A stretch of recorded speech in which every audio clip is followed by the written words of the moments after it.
Maraming ang kumakain dito ng ararawan kasi masarap daw. Kahit mahal, maraming bumibili. Sa amin po kasi ginto eh. Sa isang kuhanan lang po, pag nag-harvest po kami, nakakatatlong kilo kami. Minsan, 6, mga ganun po.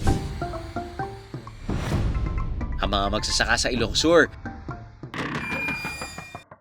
nasusubok daw ng mga pesteng ito.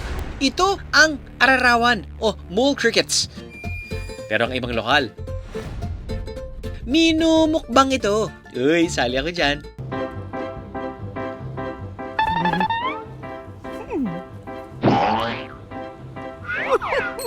Ulo yan eh. Dito rin sa ilog, may isang klase raw ng isda na kapag nahuli nila, feeling lucky na sila. Ito ang bunog.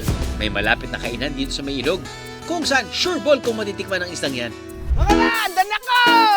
Mga na! Kamusta na? Wow, sausaw. Parang bagong huli lang last. Huli talaga. Napaka-fresh. Ang pugi-pugi yung apo namin. Ay, sis! Ah, look at that beauty. Yan ang Auasen Falls.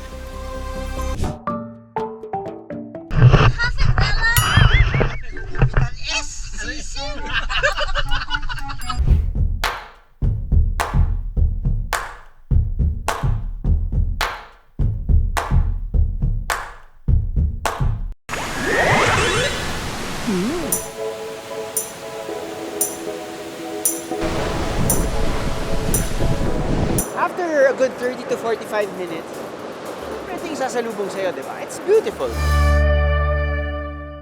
Parang gusto ko tuloy ng dessert. Kailangan lang natin i-rate yung mga pagkain na babanggitin sa atin. Pero paano natin i-rate? I-rate natin gamit yung I think nag-viral na post ni Alden. Yung parang ganyan, L, tapos ng lawit dila. Yan. So kapag hindi nyo trip masyado, yung dila dapat sumisilip lang. Pero pag gustong-gusto nyo, Takip na ng mga mukha. Anong rating nyo sa halo-halo? Pandan. Kakanin. Dito sa bayan ng Santo Domingo, niluto raw ng may pagmamahal ng mag-asawang nakilala namin ng sikat na tinubong.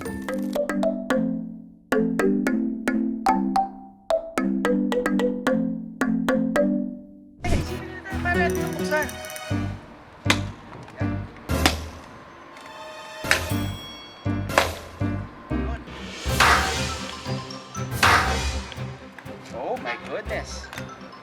Wow! Wow!